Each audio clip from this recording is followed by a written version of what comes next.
علامہ اقبال نے ایک بات لکھی ہے. اقبال کہتے ہیں جب میں لندن میں وکالت کرتا تھا تو ایک خاتون تھی, لیڈی بارنس اس کا نام تھا. چھوٹے موٹے مقدمات لے کے وہ میرے پاس آتی تھی. بی بی ایک ہوٹل چلایا کرتی تھی. اس کا خامند جو تھا وہ فوج میں ملازم تھا. اقبال نے خود لکھا ہے, اقبال فرماتے ہیں کہ ایک دن وہ خاتون پھر کسی کیس کے سلسلے میں میرے پاس آئی, تو جب وہ آئی تو اس نے نقاب اوڑھا ہوا تھا, برقع کیا ہوا تھا. تو چونکہ اس نے نقاب اوڑھا تھا, مسلمانوں کی نشانی تھی. نقاب اوڑھنا کن کی نشانی ہے؟ اللہ آپ کو خوش رکھے. تو کہتے ہیں وہ نشانی چونکہ اہل اسلام کی تھی تو مجھے تجسس ہوا. میں نے کہا لیڈی خیریت ہے؟ میم صاحبہ یہ برقع پہننا ہوا ہے. تو کہنے لگی ہنس کے, اقبال مجھے پکا یقین تھا کہ آپ ضرور پوچھیں گے. تو میں نے کہا اچھا تو یہ برقع؟ تو کہنے لگی الحمدللہ میں مسلمان ہو گئی. تو میں نے فوراً کہا کہ آپ کا شوہر تو فوج میں ملازم ہے, فوجی کے لیے بدلنا اور پھر ملکی قانون اور یہ چیزیں. تو کہنے لگی اس نے مجھے کیا کہنا تھا, وہ خود کلمہ پڑھ گیا. تو کہتے ہیں میں اور متجسس ہوا. وہ کیس کی بات کرتی تو میرا تجسس بڑھ گیا. میں نے کہا تو کیس چھوڑ یہ بتا کلمہ کیسے پڑھا؟ تو کہنے لگی اقبال اصل بات یہ ہے کہ میں نا بے اولاد تھی, خامد بھی بڑے اچھے پیسے کماتا, میں خود بھی ہوٹل چلاتی, پر ڈپریشن اور ٹینشن اور بلا وجہ کی پریشانیاں جان نہیں چھوڑ. یہ ٹینشن اور ڈپریشن کا نا مجھے عربی ترجمہ کوئی نہیں ملا. یہ ڈپریشن اور ٹینشن کا نا میں نے تلاش کیا ہے, لیکن مجھے عربی لغت کے اندر ان کے معنی مجھے لگتا ہے کہ اس زمانے میں یہ چیزیں تھی ہی نہیں.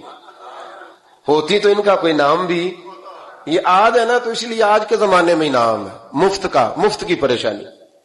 تو کہتی ہے مجھے ٹینشن اور ڈپریشن رہتی تھی ہر وقت, بڑی میں پریشان رہتی تھی. میرے ساتھ ایک عجیب واقعہ ہوا کہ میرے ہوٹل میں نا ایک بابا جی برتن مانجتے تھے, بوڑھے آدمی تھے, 70 سال کے قریب عمر تھی.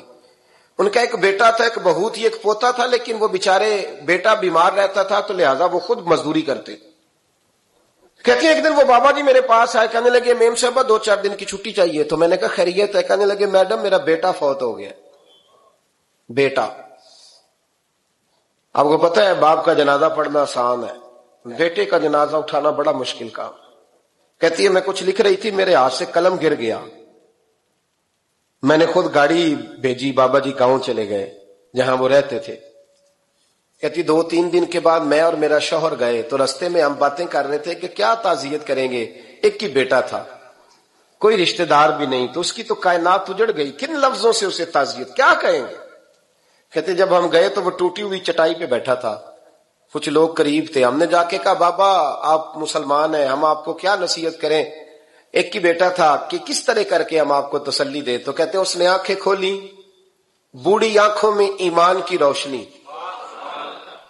کہنے لگا بی بی کیا تعزیت کی بات کرتی ہو, میں نے کوئی پیسے جمع کرا کے بیٹا لیا تھا, خدا نے فضل سے دیا تھا, عدل سے لے گیا ہے.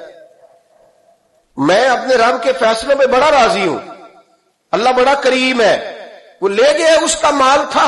آپ یقین کریں ہمارے دیہاتی لوگ یہ کہا کرتے تھے, میں نے کانوں سے سنا ہے. ایک بوڑھے آدمی کا ایک دفعہ بیٹا فوت ہو گیا تو کسی نے اس سے کہا بابا چھوٹی عمر میں بچہ چلا گیا, تو مجھے لفظ نہیں بھولتے. کہنے لگے پتر اللہ دی فصل ہے, کچی وڈے تاوی ہو دیے. سنے آپ نے بھی کبھی یہ فکرہ, کچی وڈے تے پکی لے گئے تے تاوی ہے جو ہو دی. تو جب اس کا جی چاہا وہ لے گیا. اللہ اکبر. وہ خاتون کہتی ہے کہ وہ بابا جی سے میں نے کہا کہ چلو آپ 1 مہینے کی چھٹی کر لے. تو کہنے لگا نہیں میڈم میں مسلمان ہوں, مفت کی روٹی نہیں کھاتا, مزدوری کر کے کھاتا ہوں, میں انشاءاللہ 2-3 دن کے بعد کام پہ آ جاؤں گا. کہتے ہیں وہ چند دنوں کے بعد آ گیا. اللہ کی قدرت کے ابھی 2-3 ماہ گزرے تھے پھر آیا. میڈم چھٹی چاہیے کچھ دنوں کی. میں نے کہا خیریت ہے؟ کہنے لگے وہ میری بہو بھی ہارٹ اٹیک سے فوت ہو گئی. کہتے اب میں بھی تڑپ گئی اور عیسائی ہو کہ میری آنکھوں میں آنسو آ گئے. میں نے کہا گھر کا دروازہ بند ہو گیا, اب یہ بیچارہ کیا کرے گا. وہ اپنے شوہر کے غم میں ہارٹ اٹیک سے فوت ہو گئی. کہتے ہم پھر 2-3 دن کے بعد تعزیت کے لیے گئے, پھر ٹوٹی ہوئی چٹائی, بوڑھا نہ اپنی انگلیوں سے زمین پر کچھ بنا رہا. کہتے قریب گئی اور میں نے جا کے کہا بابا اب تو تسلی آپ نے خود ہی کرنی ہے, جو نظام تھا وہ تو ہو گیا. تو کہتے ہیں پھر اس نے آنکھیں کھولی, آسمان کی طرف دیکھا تو کہنے لگا بیٹی کوئی پریشانی نہیں,